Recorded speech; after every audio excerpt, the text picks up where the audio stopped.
What's going on, guys, and welcome back to another episode of Career Mode. This is episode number 51, and we start today's episode off with a game against Watford here away at Vicarage Road. Of course, on the game, Watford, a generic stadium in Ivy Lane, and it's funny, of course, with the licensing deal EA have negotiated with the clubs in the Premier League.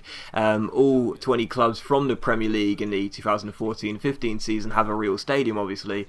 So when a newly promoted side comes up, they're going to have a generic one. And of course, last year and the years preceding that, it always used to be Ivy Lane one week, Ivy Lane the next week, and you'd always play at this stadium. And I think this is the first time we've actually played at this stadium in the series, so it's always nice. It's just a really trivial thing for me. Maybe you guys are the same, maybe not, but I just love having real stadiums in the game. I really do, and it's funny to come up against Ivy Lane for I think the first time this series. But anyway, we did take on Watford, and of course the last episode was episode 50, and thank you very much for the feedback on that. I know not everyone enjoyed it, that's okay. I wanted to try something different. I've never done a live deadline day before, and some of you really enjoyed it, so thanks very much for the feedback. I really do appreciate it. But still, we take on Watford for the first of 3 games today, and the first chance fell in the 41st minute, and it was a really tedious first half. Barely anything happened, but as we won a free kick here, I gave it to Aaron Creswell with some decent stats, our left back, in terms of whipping crosses in. He goes for goal himself and hits the post, and Saido Berahino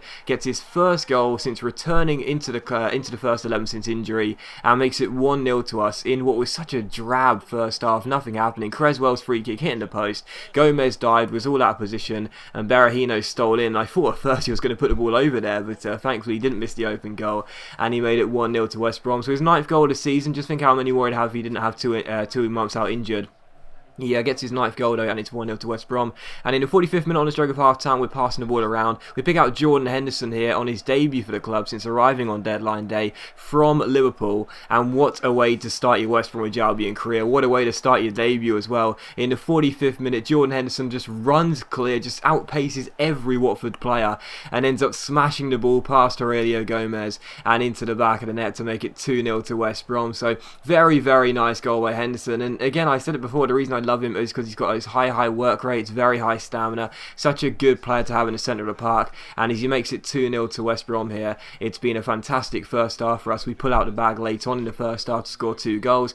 In the second half though, again, barely anything happened. It was such a poor game, and the first chance wouldn't fall until the 66th minute, so 21 minutes after the restart. Lewis McGugan stood over this free kick. Eventually it was taken, not sure who it was, but took the shot actually in the end, but even so went over the bar and out for a goal kick, and it was how the game finished.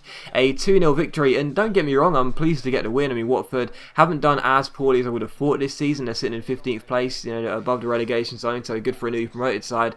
But even so, it was such a poor game, like we had 2 real chances and we scored both of them. Watford had 1, that was the free kick, and they missed it. It was unbelievably tedious, and I'm not going to say sorry for having a poor game, but even so, it was just unbelievably tedious, and I was hoping for a bit more action, what could I say? But even so, we get ourselves back to winning ways, and a clean sheet as well. I haven't kept one of those in a while, so that was nice, I guess. And we got 2 different names on the goal sheet, which is good. Henderson scoring on his debut, very nice to see. So yeah, I'll take the 2-0 win. And the following game was going to be at home against Stoke City here, and Stoke are a bit of a Jekyll and Hyde side for me. Like, sometimes I find them very easy to beat, and pushovers sometimes. But there are some games where I struggle against them massively, and I just can't seem to stop them from coming through. They play really good football on the game as well. So as Mark Hughes' men came to the Hawthorns here, I did start a very strong side. This game was being played just a few days after the Watford game on Wednesday night, so a couple of absentees. Julian Green came in for Patrick Roberts, I think it was, but other than that, it's still a very strong side. I wanted to carry on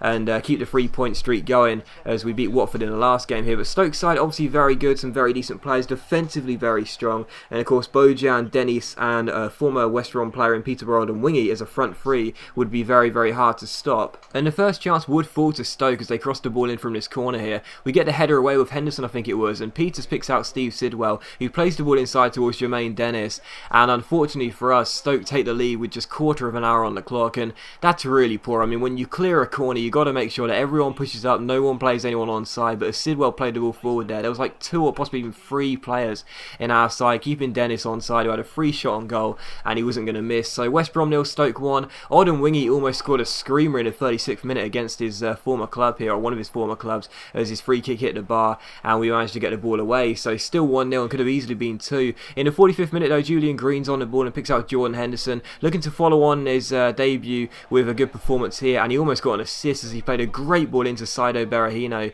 the man who got the other goal in the last game. There was a good stop by Begovic, and Stoke cleared the ball away. So still 1-0 as things stood to the away side, but in the 56th minute again, Henderson wins us the ball back. He's looking like a great replacement for Delph already. Picks out Niang, and well, Niang's got to score that. I mean, he's been in such great goal scoring form since we've changed his position to striker, and he really should have hit the target there. But still 1-0. In the 70th minute, Silva collects the ball for us and crosses the ball in, picks out Niang, and the header is well saved by Begovic as he tips the ball over the bar.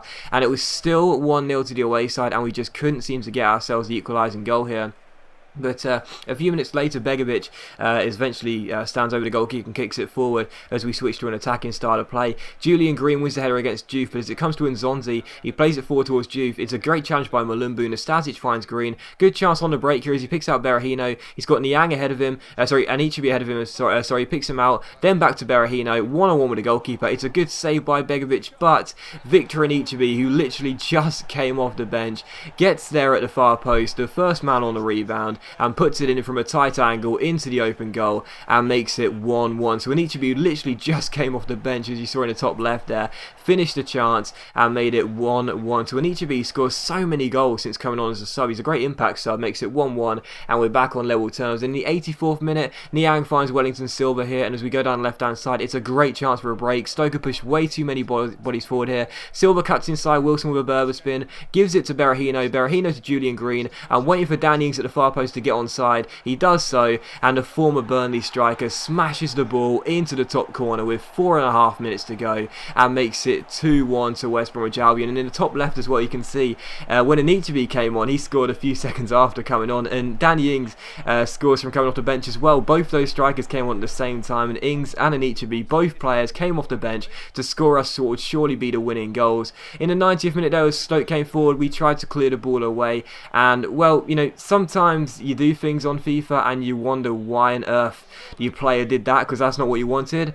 That was exactly what happened there. That's not what I wanted Yusuf Malumbu to do there. He slid tackle no one, and eventually Stoke worked the ball forward and Bojan put it in past Ben Foster and made it 2-2 at the death. And with Malumbu, what I was trying to do was lob past the ball forward and set up a counter attack with a square button. Instead, for some reason, it registered as a slide tackle. I have no idea why when the ball was in his possession, and for some reason, instead of chipping the ball forward and possibly setting up a counter attack to make it 3-1, we concede a late goal and Bojan scores. So we switch off late on there, and the game does finish West Brom 2, Stoke 2. Very, very disappointing. That game was ours, I mean, 3 late goals in the last 14 minutes. We came from behind to lead, and then we threw it away in stoppage time. It's both sides switching off, really.